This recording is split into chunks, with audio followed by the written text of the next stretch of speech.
gente pode até, na primeira vez, comprar a competência ou contratar pela competência, mas as pessoas ficam pela confiança. Posicionamento é um trabalho proativo meu, Mark, para que vocês me vejam como eu quero. 3, 2, 1.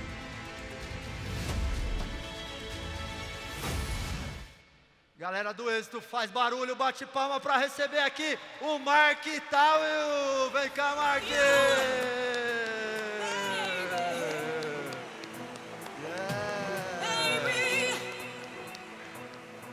Seja bem-vindo, a galera é sua. Manda ver, vai lá.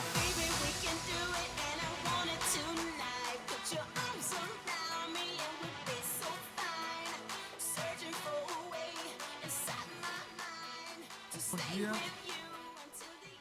Bom dia a todas, bom dia a todos. Eu preciso de um passador só. Tem um passador? De slide? Bom dia. Parece grupo de WhatsApp da família, né? Olha só, subir ao palco, abrir um summit dessa envergadura, trazendo os melhores, e não vou nem me incluir, vou falar dos outros, os melhores palestrantes do Brasil, é uma responsabilidade imensa. Imensa não só porque a ideia de transformar o Brasil pelo empreendedorismo é um desafio, e a gente sabe que, uma vez que os estados têm muita dificuldade, a gente sabe que muitas vezes que as ONGs não têm o dinheiro suficiente para poder bancar essa história toda, cabe ao empreendedorismo dar emprego. Cabe ao empreendedorismo empoderar pessoas. Uma pessoa que tem uma situação de desemprego, muitas vezes, é uma família em situação de desemprego. Uma pessoa que tem oportunidade de ler, de se capacitar, de estudar. Uma pessoa que tem oportunidade de trabalhar com gigantes, como a gente vai ver aqui, ao longo dessa jornada do Instituto Êxito, é uma família que tem oportunidades. E a gente vê isso acontecer nesse Brasil tão desigual. Então, primeiro, uma salva de palmas ao Instituto Êxito, por favor.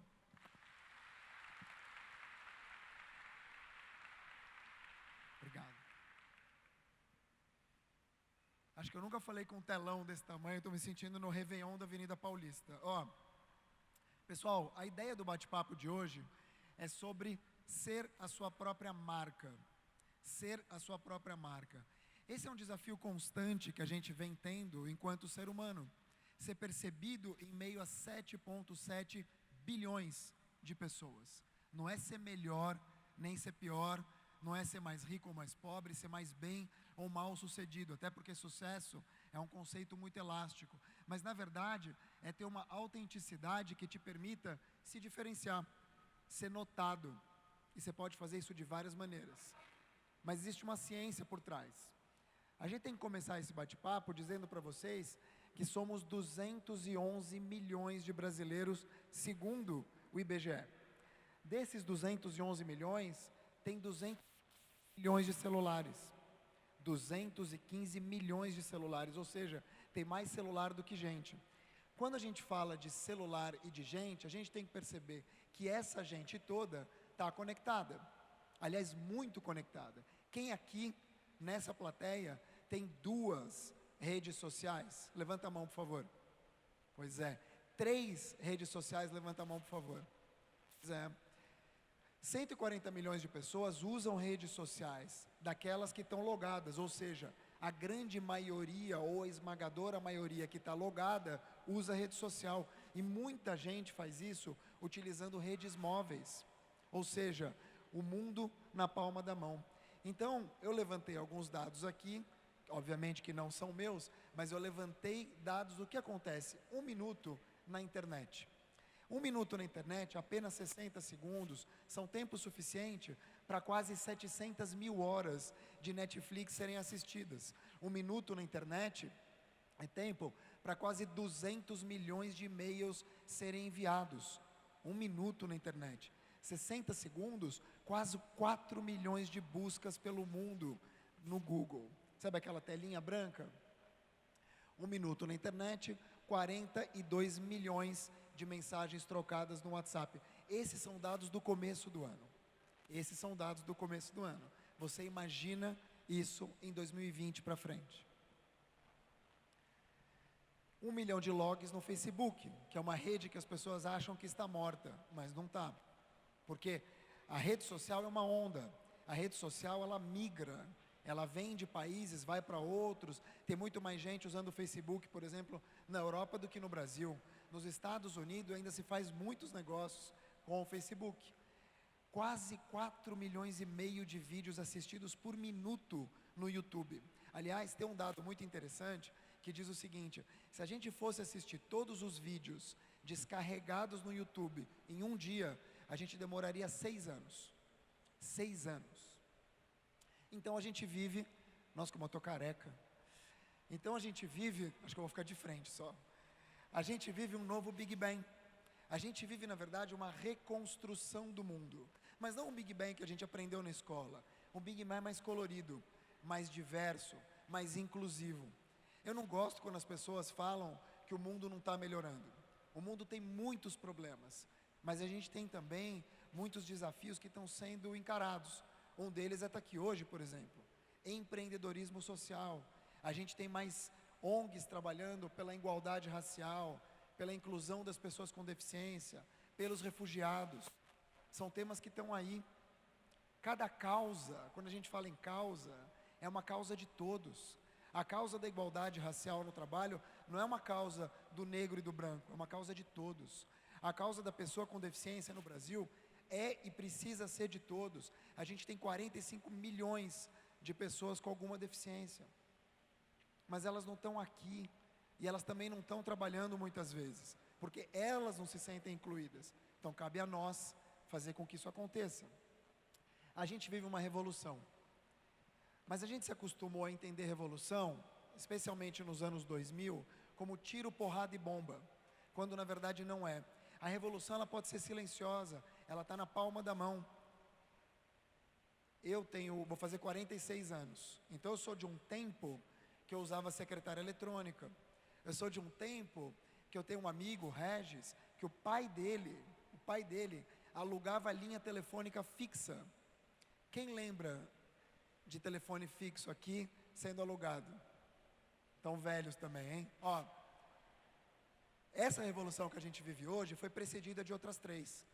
Primeira, industrial, quando a gente tem a mecanização, a energia a vapor. A segunda revolução industrial, que na verdade é a produção em massa. Muitos de nós aprendemos que o Fordismo, ou seja, a linha de produção, é o que fazia as empresas vencedoras. E é verdade, durante muito tempo foi assim. Nos anos 70, a gente teve a terceira revolução industrial. Ela é menos falada, mas ela é igualmente importante. E por quê? Porque ela trouxe o chip, a informática.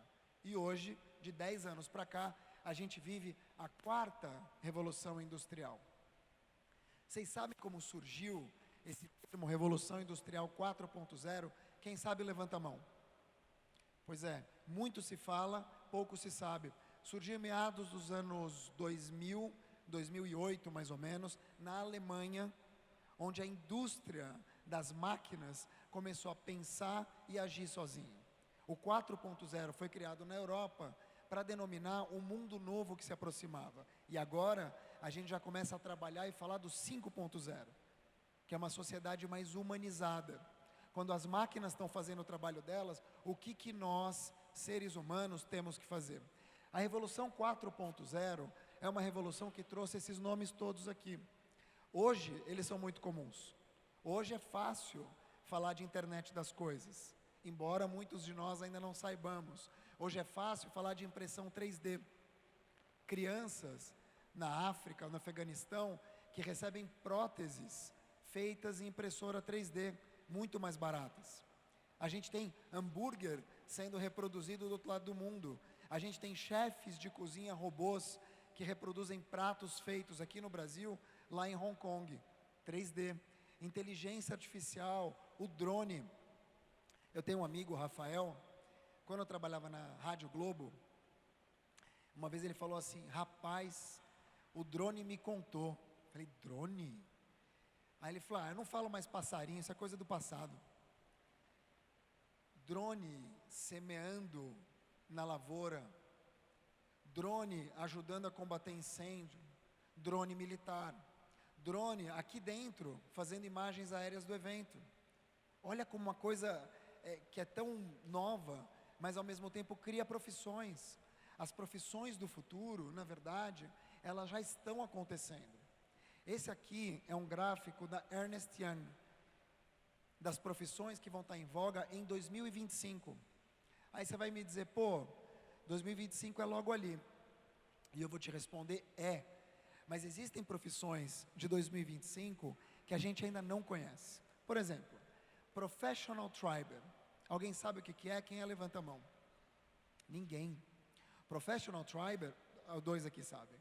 Segundo Ernst Young, não a mim, segundo Ernst Young, é um especialista em convocar outros especialistas. Ele lê competências, ele conhece competências das pessoas e cria times. É um especialista em tribo, que é um nome, claro, muito antiquado, mas esse é o nome que está se dando. Professor freelancer. A gente tem aqui Grupo Ser Educacional, Janguier Diniz, e Janguier fala muito isso. Cada vez mais a educação vai ser tecnológica. Uma empresa de tecnologia que trabalha a educação. Olha os conceitos como mudam. Cada vez mais a gente tem menos oportunidade de ficar 2 horas no trânsito. Ou, se a gente quiser mesmo capacitar pessoas no Nordeste brasileiro, que não tem nem dinheiro para transporte, às vezes nem sapato, a gente precisa alcançar essas pessoas. E muitas vezes elas não têm oportunidade, porque nem lá tem uma universidade, nem escola. A tecnologia fará esse papel. Assim a gente espera. Mas para que isso aconteça, o modo de ensino também muda. Professores freelancers que vão até você. Fazendeiro urbano. Lembra da greve dos caminhoneiros? Em maio de 2018, que paralisou o país? Com fazendeiros urbanos, se você tem hortas verdes em cima dos prédios, ou uma horta aqui próxima, você não precisa de um caminhão parado na estrada trazendo alimentos perecíveis. Você vai ter isso nas cidades, barateia o custo, moderniza a agricultura. Cuidador. Se a gente tem brasileiras e brasileiros, e do mundo inteiro também, vivendo mais, o cuidador é um elemento necessário. Se tem gente vivendo, e que bom, muito mais, alguém precisa cuidar dessas pessoas. Não só o plano de saúde, pessoas cuidando de pessoas. E a gente vai ver isso muito forte nesse palco nos próximos 3 dias. Instalador doméstico. Por que eu preciso de um eletricista se minha casa inteira é conectada no chip? Daqui a alguns anos, a gente vai precisar de alguém que entenda de informática. Vai ser mais fácil você chamar um TI para cuidar da tua máquina de lavar do que um especialista em encanamento. Então a gente vive um dilema. A gente nunca teve tantas oportunidades para tão pouca competência. A competência, ela não chega, a gente não consegue dar conta de tanta mudança. A gente não consegue dar conta de tanta atualização. Nos anos 2000, se falava que cada ano, por conta da tecnologia, passava 2 vezes mais rápido. Nos anos 2020, cada ano equivale a 5. Cada ano equivale a 5 em termos de novidade, de rapidez, de dados. A gente talvez não perceba, mas nossos filhos já nascem de olho aberto, já mexem no celular, já conseguem chamar por voz atendentes, que nem a gente, que é o dono do celular, chama. Mas ele já tem isso no sangue, chamam de nativos digitais. Para que a gente possa, então, se perceber como alguém que transforma o mundo, nesse mundo em que as máquinas pensam sozinhas, nesse mundo em que as máquinas já fazem o trabalho de muitos humanos, a gente tem que se questionar em 2 pontos. O primeiro, enquanto ser humano, o que me torna único? Você já se perguntou o que te torna único? Ou única? Você já se fez essa pergunta? E essa daqui, como é que eu me diferencio?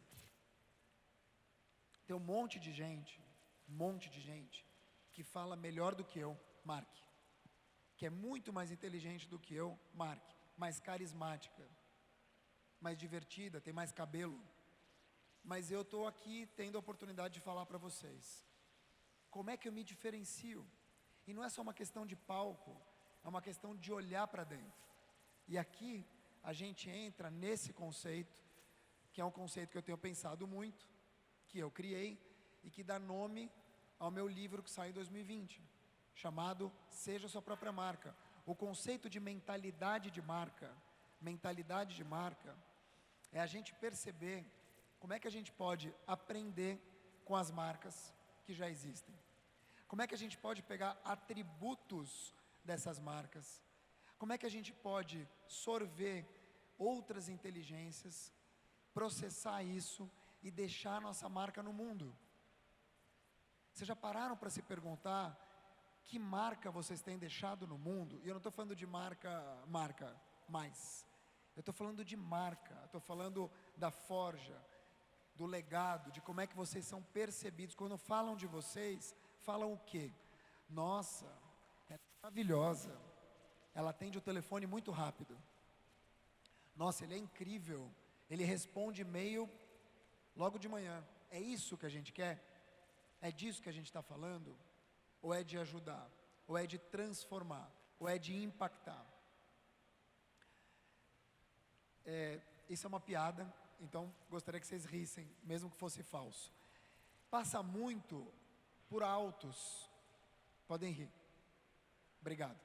Passa por vários altos quando a gente fala em termos de marca, em termos de conhecimento. E o primeiro deles é o autoconhecimento. Para eu ser minha própria marca, para eu me diferenciar no mundo, a primeira coisa que eu tenho que fazer é me conhecer. A primeira coisa que eu tenho que fazer, e isso vem muito com o passar dos anos, é conhecer os meus limites, é saber o que eu quero, o que eu não quero. Com 30 anos, a gente começa a ter uma consciência de quem a gente é. Quem aqui tem 30 anos, levanta a mão, por favor. Está na era dos 30, 40, tá. É a fase da consciência. A gente começa a se perceber um pouco mais, a gente começa a saber um pouco mais quem que a gente é, dizer não, e dizer não é muito difícil, é libertador dizer não, né? Porque quando a gente fala não para o outro, a gente está dizendo sim para si próprio, e é muito difícil. Com 40 anos, quem tem 40 anos ou mais, levanta a mão. Ótimo, me representam. Com 40 anos, vem a maturidade. A maturidade. E a maturidade traz muitos desafios também. Porque a maturidade no autoconhecimento é a fase que você começa a perceber e olhar para trás e notar aquilo que você já não pode mais fazer. Então você tem que aceitar, internalizar e trabalhar daqui para frente. É quando você faz a virada dos 45 do primeiro tempo. Você já viveu, você tem que aceitar onde você está, trabalhar para alcançar um outro patamar. E aí você chega aos 50, e os 50 é a era da sabedoria. Sabedoria, quem tem 50 ou mais, levanta a mão. Ótimo. Eu estou preocupado, pouca gente levanta. Tem gente de 20 aqui, 10. Nossa, tá bom, chega. Os 50 anos são a idade da sabedoria. Claro que tem um monte de gente que é madura mais nova, que é sábia mais nova. Não estou dizendo isso, mas estou dizendo cronologicamente a gente chega a isso. Então você precisa ter autoconhecimento para você ter uma marca própria. Você precisa se conhecer. Porque se você não se conhece, se você não se posiciona, a gente vai falar disso, os outros posicionam você. E é muito perigoso. Autoconfiança, confiar é você acreditar nas palavras, nas intenções do próximo. Como eu falei aqui nesse microvídeo, e eu adorei, que eu não tinha visto. Obrigado ao pessoal da técnica. Confiança, na verdade, é um prato cheio quando a gente fala também em trabalho. Nas empresas, a gente entra pela competência, mas a gente fica pela confiança. Por isso que tem cargo de confiança e não cargo de competência. Só que a gente percebe isso muitas vezes quando é tarde. A autoconfiança é a pedra firme que eu vou pisar. Eu preciso acreditar em mim. Parece fácil, mas não é. Aqui o Marcos e o pai dele são ases quando a gente fala em autoconhecimento e autoconfiança, porque eles falam também de crenças limitantes. Autenticidade. O que é autenticidade? Quando é que um produto ele é autêntico? Quando ele tem um selo que comprova que ele é original. Original não precisa você fazer malcriação e dizer, não, eu sou assim mesmo, não vou mudar. Isso é burrice, não é autenticidade. Autenticidade é você se conhecer, se autoliderar, ou seja, fazer uma gestão de si próprio, a ponto de você conseguir enxergar aquilo que você tem de legal e que você pode trabalhar. De novo, eu não fui chamado aqui nesse palco pelos meus olhos azuis. Eu fui chamado porque eu tenho alguma coisa. Todo mundo tem, com seus públicos, porque a autenticidade, liderança, influência, que eu vou falar aqui, não quer dizer alcance. Ser muito seguido na rede social, ter milhões de seguidores na rede social, é a mesma coisa do que você ser rico no banco imobiliário. Não paga conta, não te faz melhor. Às vezes, uma pessoa que tem muitos diplomas é só um idiota que fez muitas faculdades. A sabedoria não está nisso, a sabedoria está em outra coisa. Autorreinvenção. A gente vive uma geração hoje, não estou dizendo geração de Z, Y, eu estou dizendo um momento, chamado slash, barra. Eu sou Mark, conselheiro com muito orgulho do Instituto Êxito, barra, dono da Tauil Comunicação, barra, apresentador da Jovem Pan, barra isso, barra aquilo, barra pai, barra marido, barra amigo e por aí vai. Todos nós somos. Por isso que a gente tem motoristas de aplicativo que à noite são fotógrafos, por isso que a gente tem chefe de cozinha que durante o dia é arquiteto. Todo mundo pode ser tudo, como diz a Barbie, basta querer e trabalhar. E aqui tem mais um alto, que na verdade não é bem um alto, mas é uma palavra que eu gosto muito, ela está em inglês. Tudo bem, a gente está num festival chamado Welcome Tomorrow, então não pega tão mal. Accountability, na verdade, é prestação de contas. Accountability, prestação de contas. Então não dá para traduzir em uma só palavra no português, mas é uma palavra muito forte. E ela é muito forte porque quando a gente fala em prestação de contas, vem uma palavrinha chamada responsabilidade, que o brasileiro adora esquecer. Responsabilidade ou autorresponsabilidade, muitas vezes, não é você culpar, mas é você nomear. Vamos combinar uma coisa nós aqui? Vamos. Todo mundo é adulto. Combinou, você não fez, eu vou te culpar? Que absurdo! Não dá. Mas você sabe que você deveria ter feito. Então, se a gente trocar culpa por responsabilidade, a gente consegue viver melhor. E a gente consegue adultizar quem ainda não chegou lá. Porque você mostra para a pessoa que já passou dos 18 anos, às vezes até dos 16, que ela sim tem participação. Tem uma frase na comunicação que fala o seguinte: comunicação não é o que eu falo, é o que o outro entende. Vocês já ouviram? Pois é, só que eu tenho responsabilidade naquilo que você entende. E quando muitas vezes eu falo isso, comunicação não é o que eu falo, mas é o que o outro entende, eu estou me eximindo. Eu estou dizendo o seguinte, você entendeu, entendeu. Não entendeu, está tudo bem. É assim na rede social. Eu escrevo o que eu quiser, a pessoa entende o que ela quiser e a gente briga por isso. Quando na verdade deveria ser uma co-construção. Não é assim? A responsabilidade, ela precisa ser compartilhada, assim como a felicidade.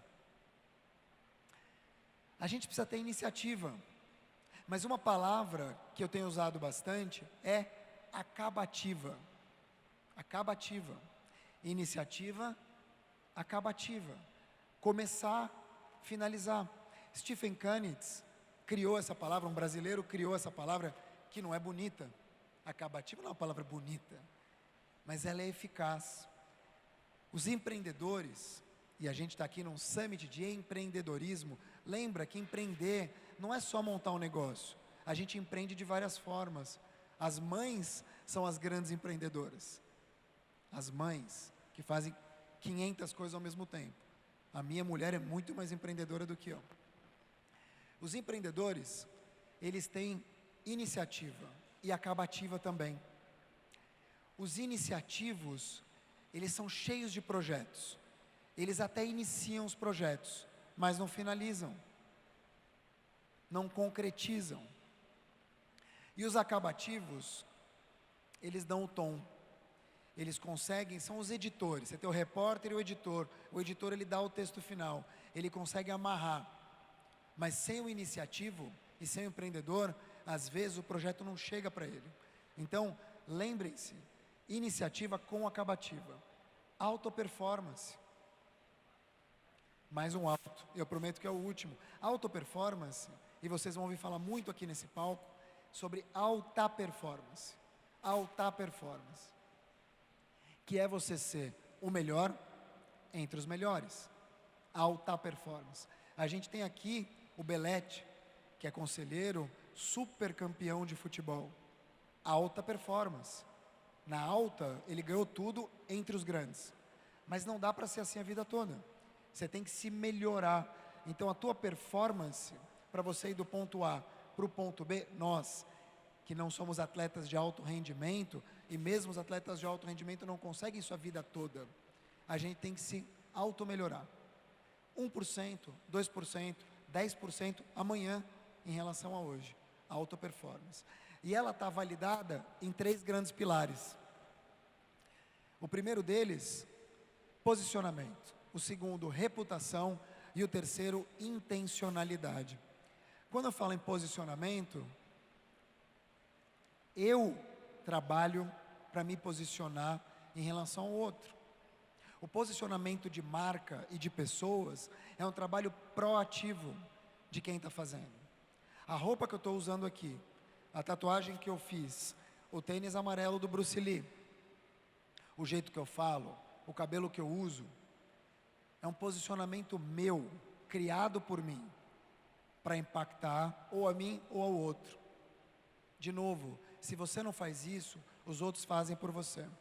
Empresas como Nespresso e como Dolce Gusto, que são a mesma empresa, têm posicionamentos diferentes, para públicos diferentes, para produtos diferentes. Você pode ser uma pessoa popular, você pode ser uma pessoa elitista. Você pode ter um black power, você pode alisar o cabelo. Posicionamento, algo proativo. As empresas fazem muito bem isso. E passa por essas 3 perguntas. Quando eu vou me posicionar, primeiro, com quem que eu estou falando? Segundo, o que eu resolvo para essas pessoas? E terceiro, como é que eu me diferencio? Se você for se posicionar, você precisa se fazer essas 3 perguntas o tempo todo. Com quem que eu estou falando? O que eu resolvo? O que a pessoa quer saber de mim? E terceiro, por que ela está vindo para mim e não para o outro? Reputação, o equilíbrio entre ação e discurso. É aquilo que eu faço, mas é aquilo que eu falo também. Congruência, coerência, que é algo raro, se você parar para pensar. Tanto nas empresas que estão defendendo a sustentabilidade, mas tomam um monte de canudo de plástico na hora do almoço. Empresas que falam em inclusão, em igualdade, e não tem nenhum negro para contar a história, ou nenhuma pessoa com deficiência para contar a história. E pessoas também que agem como grandes, como é que eu posso dizer, sem ofender ninguém, grandes exemplos da humanidade, e não cumprimentam o porteiro. É o dia inteiro isso, não só no Brasil. Então você ter reputação criada é você construir isso ao longo da vida. E por fim, intencionalidade, propósito, fazer as coisas porque é preciso fazer, não só porque você quer ou para aparecer. É estar aqui hoje de manhã, assistir um monte de palestra e internalizar, bom, dele eu gostei disso, dela eu gostei daquilo, o que eu vou levar para impactar e para transformar? Às vezes você não quer, não é o teu dia, mas é preciso. Se você quiser viver num país melhor, se você quiser viver num mundo melhor e deixar que os teus filhos e netos permitir que isso aconteça, você vai ter que fazer um monte de coisa que você não quer e que é um saco mesmo, mas tem que ser feito. Alguém tem que fazer, senão o país afunda. Esse é um conceito, de novo, do livro que eu estou escrevendo, e me foi muito rico aprender sobre ele com grandes especialistas. E esse aqui é um trabalho da Ipsos. A Ipsos é uma empresa de pesquisa francesa, globalizada, está em dezenas de países. E eles, fazendo pesquisas, chegaram a esse conceito sobre marca. Mas a mim, soa muito como pessoa. Vê se vocês concordam. Marcas mudam ações, mudam comportamentos, mudam opiniões. Pessoas também. Elas estabelecem uma ponte emocional com os públicos. Tem público que não consegue se imaginar sem essa marca.